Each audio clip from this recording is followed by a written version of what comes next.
Every weekend, Brisbane residents flock to their local market to pick up fresh produce straight from the farmer, reflecting an increasing desire to buy local.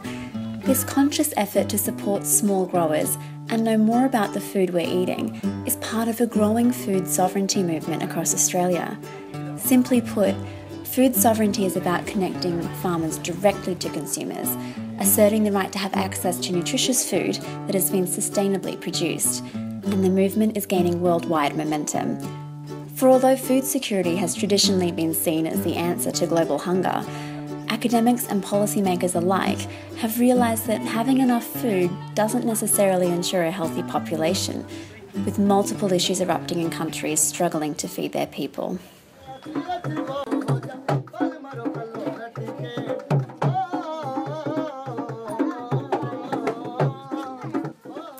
India is one such country. Food insecurity is a reality faced by 15% of the nation's population. That's 194 million people going hungry on a daily basis.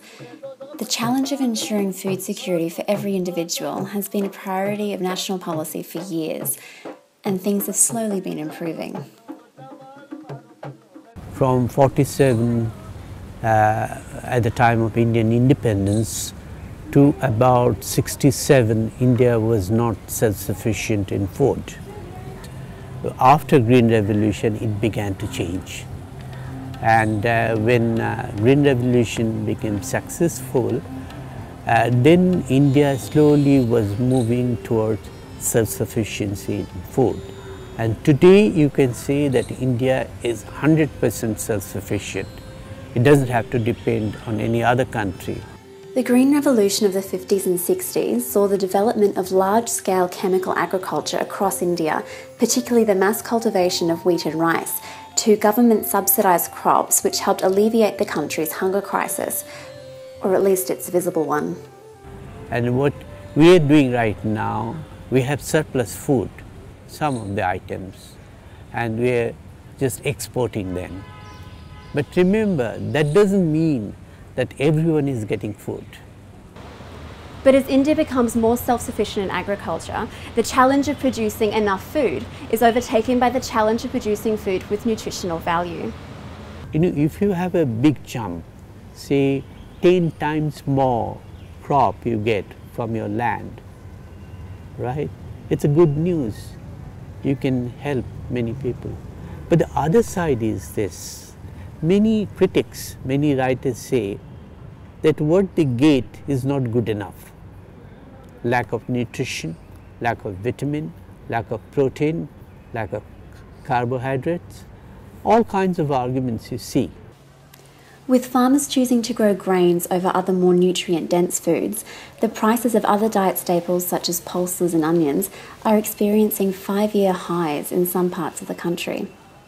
Over the past 15 years, food inflation has been quite high, and the poor are sufferer on that account. Their family budgets are failing, and as a result, they consume less of even nutrients as a whole.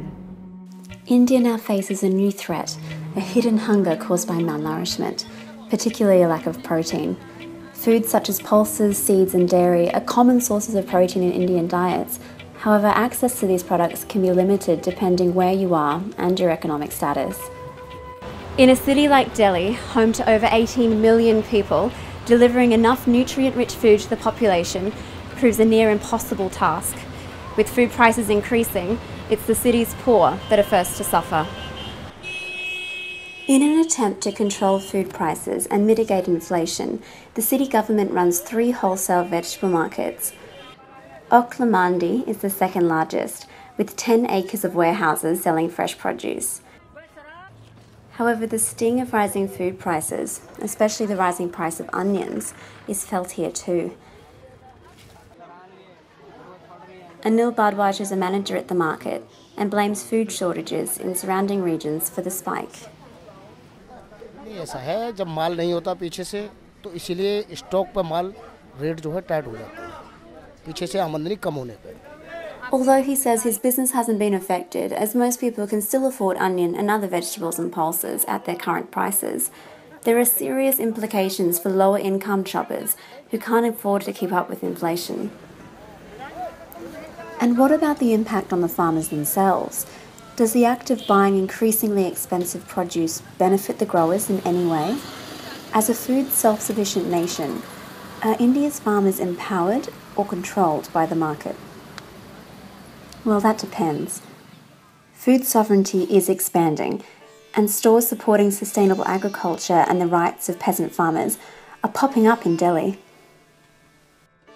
The Navdanya movement is mostly the poor farmers who have lived in the rural area of the Indian farming, who have the knowledge of to growing seeds, and we collect the Indian seed who have more nutrition value. My name is Gaurav Chauhan and I am working last 8 years with Navdanya, and I am very happy to see that the people eat pesticide-free food.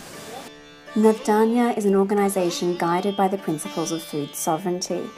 Their current Food Smart Citizen campaign promotes the value of eating nutritious, organic produce that has been sourced from local farmers paid a fair wage.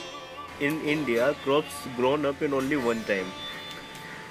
And we also appeal the people, if crops is grown, then you collect the crops for their houses, for the peoples, then you become the food smart citizen.